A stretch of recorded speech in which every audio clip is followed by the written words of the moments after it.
Good morning, everyone. Today's Friday. Oh, and it is an absolute beautiful day outside. If you can, just go outside and take a deep breath in.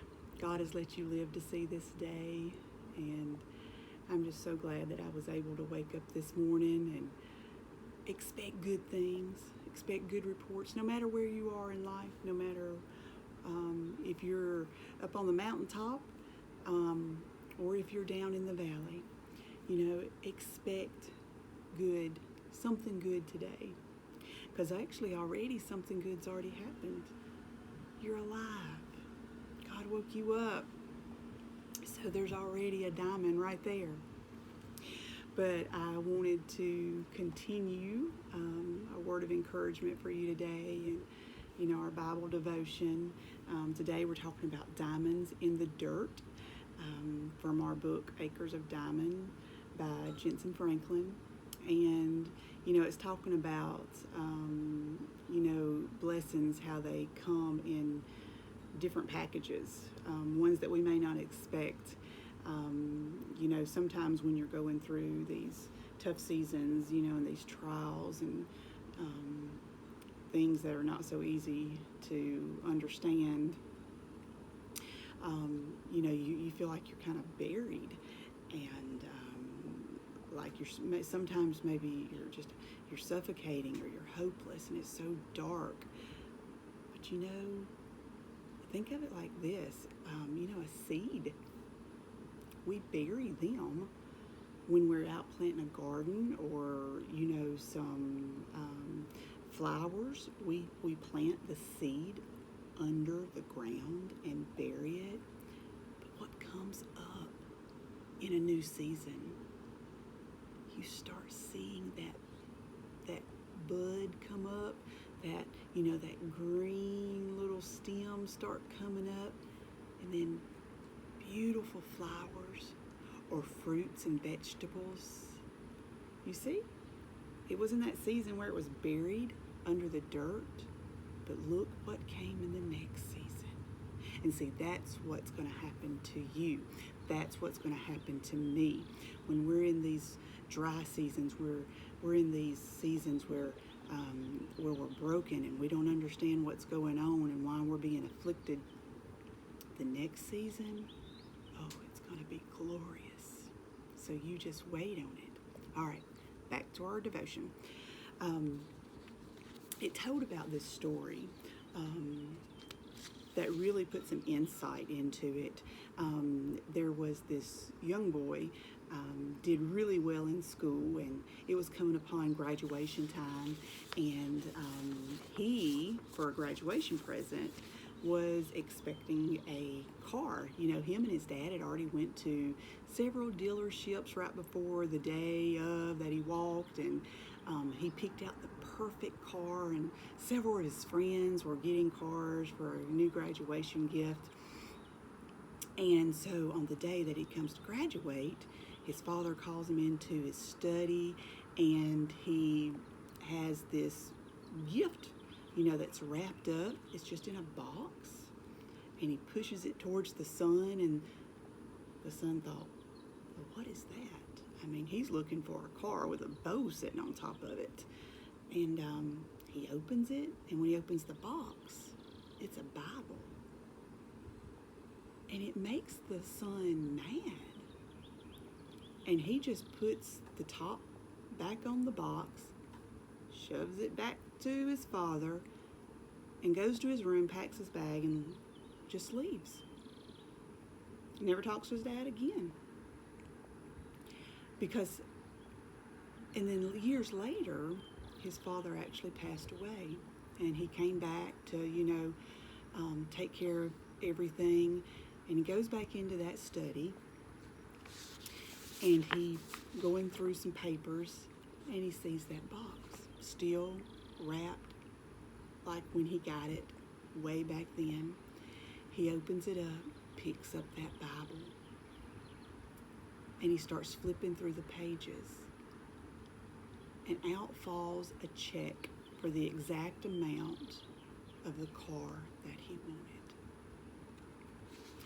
You see, the son had rejected the Father's gift because it wasn't packaged in a way that he expected.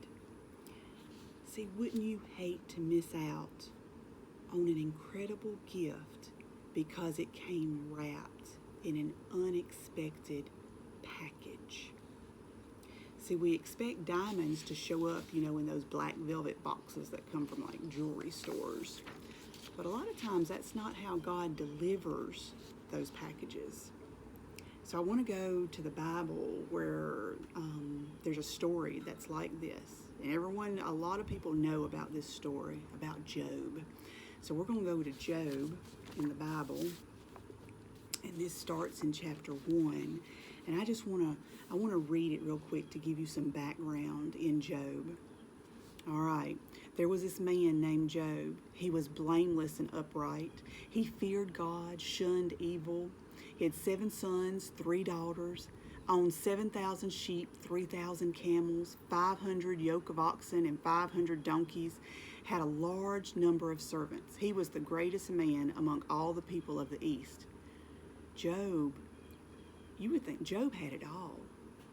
I mean, he had livestock, he had children, he had a wife, he had servants and land. He had everything that he needed. But most of all, he loved God and lived for him. Now, his sons used to hold feasts in their homes on their birthdays, and they would invite their sisters to come and eat with them. When a period of feasting had run its course, Job would make arrangements for them to be purified. So early in the morning, he would sacrifice a burnt offering for each of them, thinking, perhaps my children have sinned and cursed God in their hearts. This was just Job's regular custom, taking care of his children. So one day the angels came to present themselves before the Lord, but Satan also came with them. The Lord said to Satan, "Where have you come from?" Satan answered, "I'm roaming throughout the earth, going back and forth on it." Then the Lord said to Satan, "Have you considered my servant Job? There's no one on earth like him. He is blameless and upright, a man who fears God and shuns evil." "Does Job fear God for nothing?" Satan said. "Have you not put a hedge around him and his household and everything he has? You have blessed the work of his hands so that his flocks and herds are spread throughout the land. But now stretch out your hand and strike everything he has, and he will surely curse you to your face." The Lord said to Satan, "Very well. Everything he has is in your power, but the man himself do not lay a finger." Satan went out from the presence of the Lord. One day when Job's sons and daughters were feasting, drinking wine at the oldest brother's house, a messenger came to Job and said the oxen were plowing, the donkeys were grazing nearby, and the Sabaeans attacked and made off with them. They put the servants to the sword, and I'm the only one who escaped to tell you. While he was still speaking, another messenger came and said, "The fire of God fell from the heavens, burned up the sheep and the servants. I'm the only one who escaped to tell you." And then again, while he was still speaking, another messenger came. "The Chaldeans formed 3 raiding parties, swept down on your camels, made off with them. They put the servants to the sword. I'm the only one who escaped to tell you." While he was still speaking, yet another messenger came and said, "Your sons and daughters were feasting at the oldest brother's house when suddenly a mighty wind swept in from the desert and struck the 4 corners of the house. It collapsed on them. They are dead, and I am the only one who has escaped to tell you." Could you imagine all at one time, those messengers, one after the other, telling him of all this, all that he had? They would just come one after the other and tell him that it was taken, it's gone. His livestock, his homes, his children. Could you imagine? And that's how it feels sometimes. Sometimes when we are going through stuff, it just feels like something keeps coming, one after the other, after the other. And you think, how much more can I take? But as you know, that story,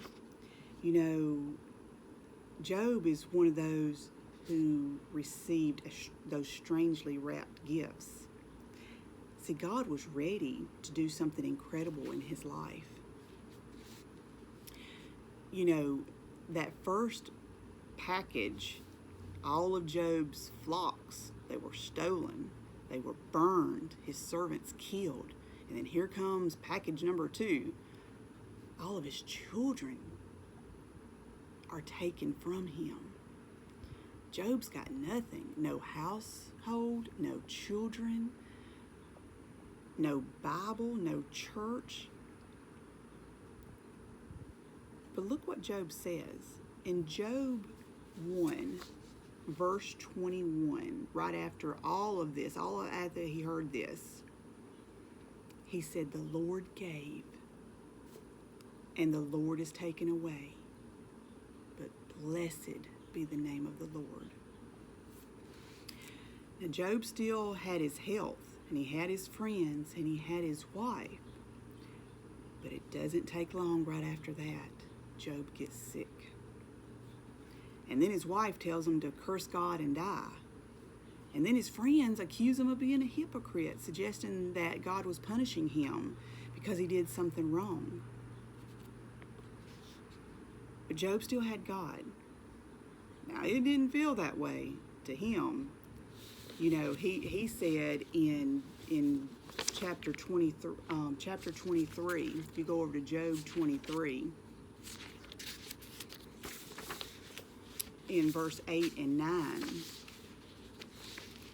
he says, I go forward, but he is not there, and backward I cannot perceive him.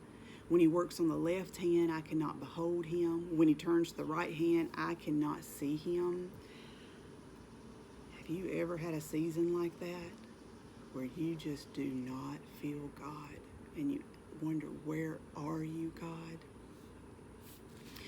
You know, surrounded by all of these packages of suffering and pain, Job still stood and said something. I know that my Redeemer lives. He was saying, no matter what I'm going through right now, no matter what has happened to me, I will not be shaken. Although the storms are raging, they're beating you up badly, the anchor of God still holds. Do not waver. Hold on to your faith. And when you have done all you can do, you keep standing.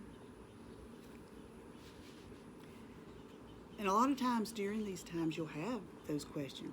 I have those questions. You know, why is my children suffering? Why am I having to deal with this sickness?